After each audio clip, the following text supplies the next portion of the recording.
Hello everyone, hope you're doing well. So we continue our talk concerning making effective lesson plans, and today it's the eighth lesson. We are talking about PPU, or actually how we can teach grammar, grammatical aspect. This also can include, like for example, pronunciation.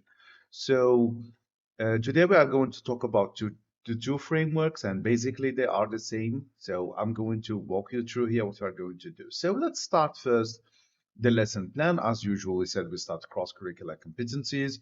We define the sequence, any sequence here. As I said, the talk is about the framework and not one particular, for example, level. This can be done at whatever middle school, with primary school, or secondary school. You can for sure use it in all these three levels. Of course, complexity, that all depends on you.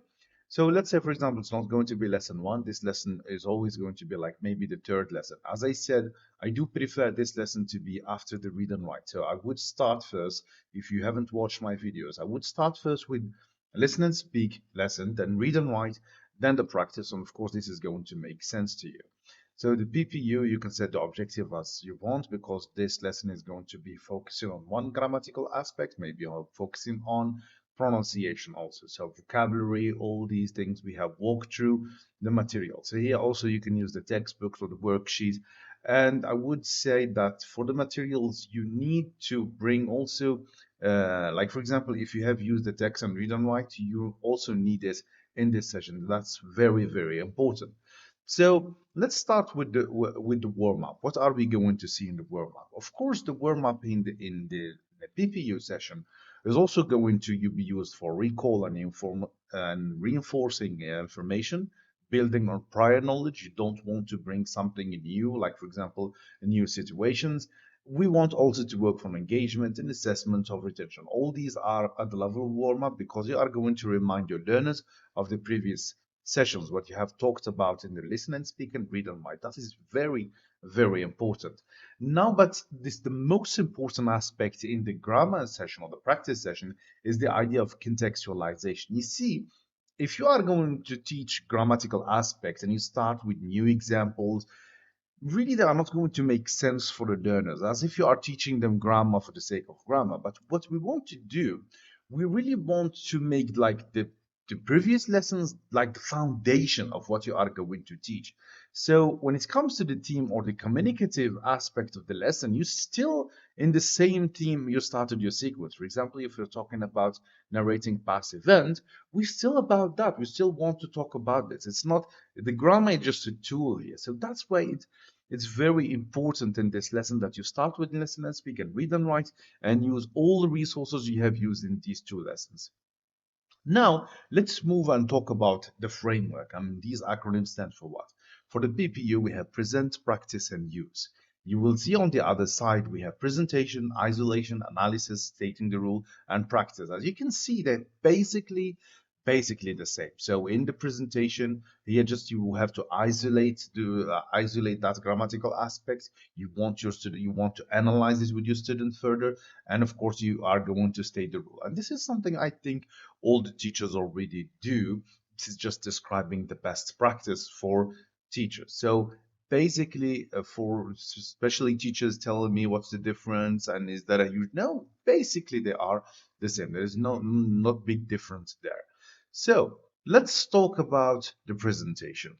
Now for the presentation, as I talked about the idea of contextualization. So in this idea, it would be great if you are going to use example from the previous lesson. That would be listen and speak and read and write. So you would first going to reinforce information you have already taught in the first two sessions.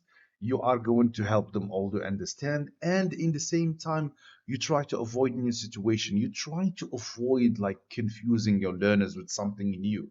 You don't want to spend time teaching them, for example, new vocabulary, new communicative, like for example, purposes. No, what we want here, we just want to focus our attention on the grammatical aspect. In this, I would bring only examples that I know my learners are familiar with.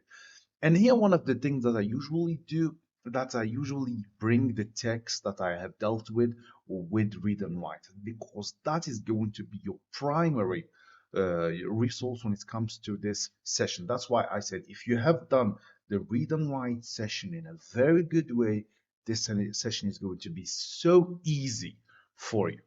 And concerning the presentation, you know that if you go and watch my videos and listen and speak and read and write, you see that I said, for example, when it comes to grammatical aspects, you can highlight these aspects even without talking about it. Let's say, for example, the final ed, you write it with a different color. You don't need to explain to your learners why you have done so, but at least you are kind of drawing attention to that grammatical aspect. And here in this session, you need to use that. Now, for the isolation, as I said, we want to use clear examples. We highlight the pattern. As I said, that pattern was in fact highlighted way in the first session in the listen and speak and read and write. We want here like repetition. So we want so many examples from previous sessions. We want to highlight the pattern and we want to repetition. So in this case, it works if you are going to write 5 to 6 sentences with the same pattern. And of course, one of the most important things, because we really want to work on the idea of critical thinking, problem solving, we use contrasting examples. You try to give your learners so many examples that highlight that pattern, but at the same time, you try to inject some examples that contradict the rule, because that will be very important for your learners. Now, in stating the rule, and one of the golden rule I use here, that this step it needs to be done by your learners. If the pattern is so clear and so visible to your learners are to be the ones that go into to state the rule. For example, if I'm talking about the present continuous, they'll be the one that they say, okay, you put here and you put that here, and they will highlight it. It's very important. If they can't do it, means that maybe the pattern is not really clear enough. So that's very important concerning stating the rule. And let's talk about the practice. I usually for the practice, I would say you need kind of three kind of activities. You need activity one, which helps learners first discern, notice, or recognize. You can use any verb you want. The same pattern in the resources you used in previous lesson. So if you have used, like for example, 5 sentences from a text or 4 sentences from text, encourage your learners to look for more examples from the same resource. That's why I say, for example, if you have good resources in listen and speak and read and write, they can use these resources also to find the same pattern. That's very, very important. So this one is kind of scanning. They use their own, like the pattern they have realized, and they try to find similar resources. That will be like first activity. We'll also try to provide contrasting examples. So if I tell you, okay, you need to find, let's say, for example, verb with the present continuous, sorry, you also in the same time you need to find verbs that are not in the present continuous. That's very important. So many teachers neglect this idea of contrasting examples.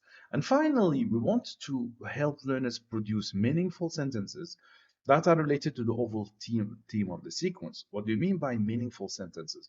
Meaningful sentences, we should remember that this lesson itself is kind of a practice itself to the whole project or the whole theme of the sequence. Don't make it just about, let's say, for example, present simple or the past simple or let's say pronouns. No, it's also serving the idea of communicative purpose. So that's why when your learners are going to produce sentences, make sure that these sentences are also related. So many teachers, like when they teach this lesson, it's like they bring in new resources, they bring in new situations, learners provide new sentences. It feels that it is disconnected. This is something you really don't want, and something you really want to avoid. So thank you so much for watching this video. Inshallah, there will be a next lesson. I will go to talk about the idea of activities themselves. What is an authentic activity? How can we make it easier for our learners? So please don't forget to subscribe and follow our page. Goodbye.